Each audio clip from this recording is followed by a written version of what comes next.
नमस्कार। इस वीडियो में हम एक्सरसाइज 10.5 के क्वेश्चन 9, क्वेश्चन 10, क्वेश्चन 11 और क्वेश्चन 12 को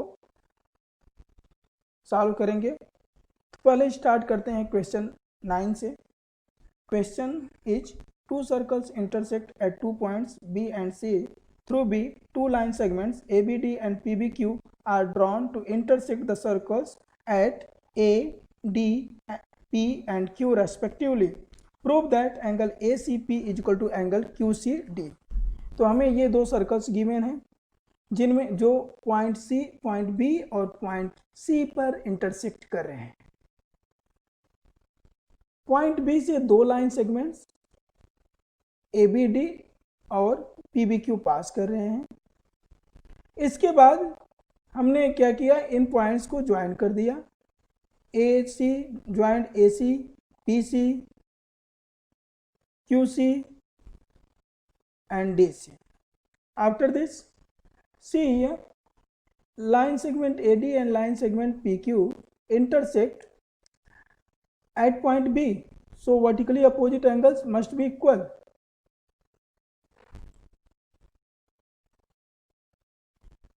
ये वर्टिकली अपोजिट एंगल्स यहाँ पर इक्वल होंगे। अब वर्टिकली अपोजिट एंगल्स इक्वल हो गए, that means angle PBA equal to angle DBQ. See here, angle ABP, we can say it angle ABP equal to angle QBD. This is vertically opposite angle. This is equation number first. Now, as we know, angle subtended by an arc on the remaining portions are equal. Angle subtended by an arc on the remaining portion are equal. Here point C and point B are on the remaining portion of this circle. One arc is, minor arc is AP, major arc is ACBP, right? So these 2 points B and C lie on the remaining part. Therefore angle ABP equal to angle ACP. See here, angle ABP is equal to angle ACP. Equation number second. This is angles in the same segment. Now, from equation 1 and equation 2, we find angle ACP is equal to angle QBD. You can easily see here. Equation second say angle APB is equal to angle ACP. So from equation 1 and 2, angle ACP is equal to angle QBD. This is equation number third. Now angle QBD is equal to angle QCD. Again angles in the same segment. See here, angle QBD is equal to angle QCD. Angles in the same segment. So these two angles are also equal. When these two angles becomes equal, then we write it equation number 4. Compare equation 3 and equation 4. See here, angle QBD is equal to angle ACP. Replace this by ACP. From equation 3 and 4, we get angle ACP is equal to angle QCD. What do we have to prove? This is we had to prove and we find the proof. हमें यही proof करना था कि angle ACP equal to angle QCD है और हमने इसको proof कर लिया। अब चलते हैं question number 10। First, if circles are drawn taking two sides of a triangle as diameters, prove that the point of intersection of these circles lie on the third side. कह रहे हैं कि कोई ट्रायंगल है ABC, उसकी दो sides BC और AC को डायमीटर एज्यूम करके, ये नहीं करें कि कौन सी दो साइड्स, ये करें किसी ट्रायंगल की किन्हीं दो साइड्स को डायमीटर एज्यूम करके सर्कल्स ड्रा करो। फिर ये सर्कल्स जिस पॉइंट पर इंटरसेक्ट कर रहे हैं, करें कि वो पॉइंट थर्ड साइड पर लाई करता है। तो हमने क्या किया, एक ट्रायंगल लिया। Here we have taken a triangle ABC in which two circles are drawn taking AC as a diameter and BC as a diameter.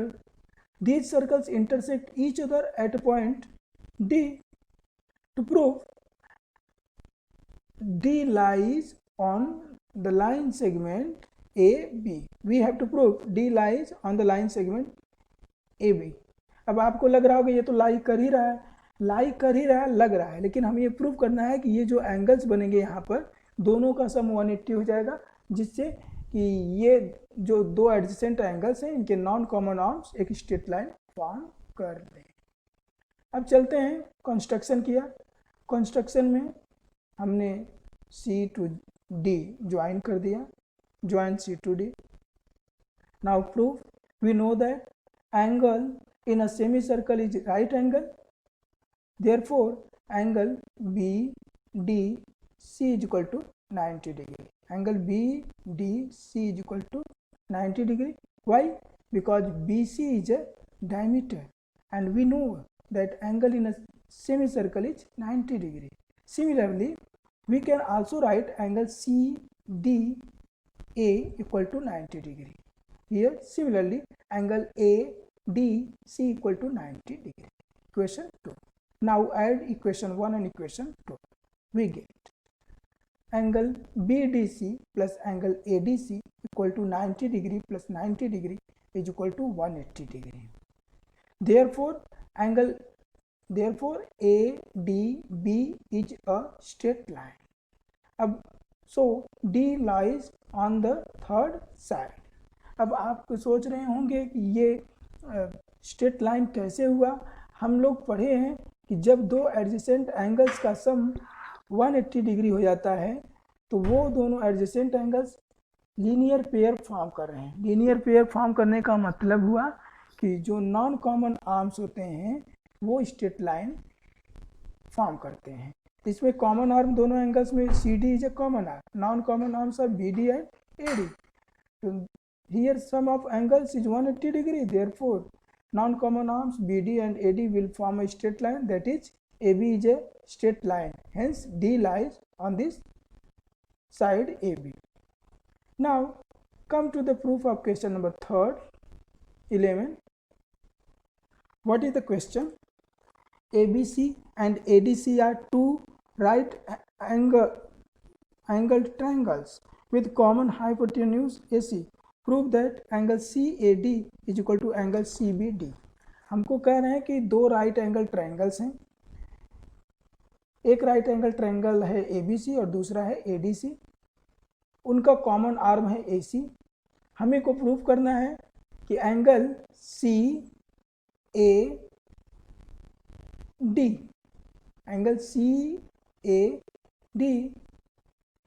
Is equal to angle CBD, ये हमें प्रूव करना है। ओके, तो CAD equal to CBD ये prove करना है। First of all we join BD। Proof, triangle ABC and triangle ADC are right angled triangles, so angle ABC is equal to 90 degree, ADC is equal to 90 degree. Now as we know, in a cyclic quadrilateral opposite angles are, sum of opposite angles is 180 degree, or in a right angle, in a cyclic quadrilateral opposite angles are supplementary, their sum is 180 degree. यहाँ angle B और angle D का सम 180 degree है, इसका मतलब ABCD क्या हो गया, एक साइक्लिक क्वाड्रिलेटरल हो गया। Cyclic quadrilateral means all the vertices of this quadrilateral ABCD will lie on a circle. ABCD cyclic quadrilateral हो गया, इसका मतलब इसके सभी वर्टेक्स एक सर्कल पर लाई करेंगे। अब सभी पॉइंट्स वर्टेक्स सर्कल पर लाई कर रहे हैं, इसलिए हम एक रिजल्ट अब यूज करने जा रहे हैं कि इन as we know that angles in the same segment are equal, therefore angle CAD is equal to angle CBD. अब ये it is very important thing to know. देखो ABCD साइक्लिक क्वाड्रिलेटरल हो गया, इसका मतलब हुआ कि ABCD ये चारों पॉइंट सर्कल पर लाई करेंगे। तो जब सर्कल पर लाई कर गए तो इसकी जो सभी साइड्स हैं, पहले AB साइड AB उस सर्कल का एक कॉर्ड होगा, BC दूसरा कॉर्ड होगा, CD तीसरा कॉर्ड होगा और AD फोर्थ कॉर्ड होगा। तो अब हम जानते हैं या उसको डिटेल में पढ़ें तो किसी सर्कल का कोई कॉर्ड सेम सेगमेंट में सेम एंगल बनाता है। तो हमें प्रूव क्या करना है कि एंगल CAD और एंगल CBD दोनों इक्वल है। तो अब ये जो साइड CD है साइक्लिक क्वाड्रिलेटरल का, एक कॉर्ड का रोल प्ले करेगी। तो साइक्लिक क्वाड्रिलेटरल की किसी एक साइड के द्वारा एक ही साइड में बने हुए एंगल्स क्या होते हैं, इक्वल होते हैं। इसको जानो आप लोग, ठीक। इसको हम कहाँ से रिलेट कर रहे हैं, एक थ्योरम था कि किसी लाइन सेगमेंट के ऊपर कोई दो पॉइंट इस तरह से लिए जाए कि उन दोनों पॉइंट्स पर उस लाइन सेगमेंट से सेम एंगल बने। तो वो सभी पॉइंट्स, चारों पॉइंट्स, पहले दो पॉइंट से लाइन सेगमेंट ड्रा किया और दो पॉइंट्स उसके ऊपर ले लिया। अब दोनों पॉइंट को जब लाइन सेगमेंट के एंड से ज्वाइन किया तो एंगल सेम बने। इसका मतलब चारों पॉइंट्स क्या है, सेम सर्कल पर हैं, मतलब उनको ज्वाइन करोगे तो एक साइक्लिक क्वाड्रिलेटरल बनेगा। यहाँ CD साइड के एक ही और पॉइंट भी है, पॉइंट A है, इसलिए इन दोनों पर सेम एंगल बनेगा। क्यों सेम बनेगा, क्योंकि इनसे एक सर्कल पास हो रहा है, राइट। अब हम उस थ्योरम को भी मेंशन कर दें जिस थ्योरम का हमने यहाँ पर यूज किया है। तो वो थ्योरम है आपका थ्योरम नंबर 10.10, थ्योरम नंबर 10.10 से ये हमारा प्रूफ हुआ। अब है क्वेश्चन नंबर 12।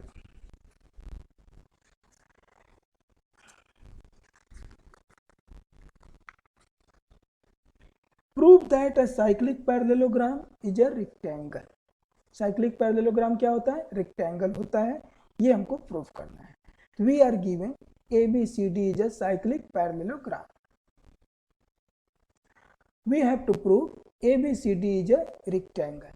तो पहले साइक्लिक पैरेललोग्राम आया तो एक पॉइंट को आप पिक कीजिए और वो है साइक्लिक। तो साइक्लिक क्वाड्रिलेटरल का मतलब होता है कि अपोजिट एंगल सप्लीमेंट्री होंगे। अपोजिट एंगल्स का सम क्या होगा, 180 डिग्री होगा।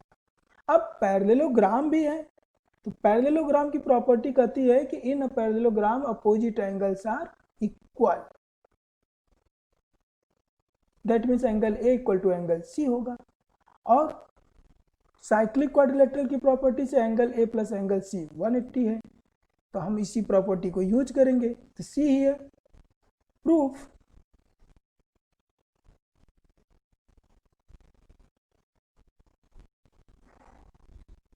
ABCD is a parallelogram, so angle A is equal to angle C.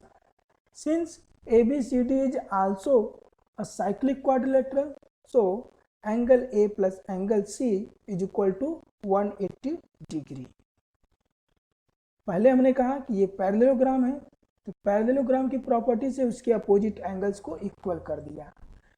अगली बार हमने यूज किया साइक्लिक क्वाड्रिलेटरल की प्रॉपर्टी, तो ABCD is cyclic quadrilateral, so angle A plus angle C is equal to 180 degree. या अब angle C को replace कर दो एंगल A से, तो 2 angle A is equal to 180 degree. यहाँ से आपको मिल गया angle A is equal to 90 degree. और जैसे ही एंगल A 90 डिग्री हुआ तो ABCD क्या हो गया, एक रेक्टेंगल हो गया। हम लोग एक रिजल्ट पढ़े हैं, वो रिजल्ट कहता है कि कोई भी पैरेललोग्राम रेक्टेंगल हो जाएगा अगर उसका एक एंगल 90 डिग्री हो जाता है। इस तरह से ये एक्सरसाइज 10.5 पूरी तरह से कंप्लीट होती है। हमने इस पर अपने सभी वीडियोज बना लिए हैं। अब नेक्स्ट वीडियो में हम नया चैप्टर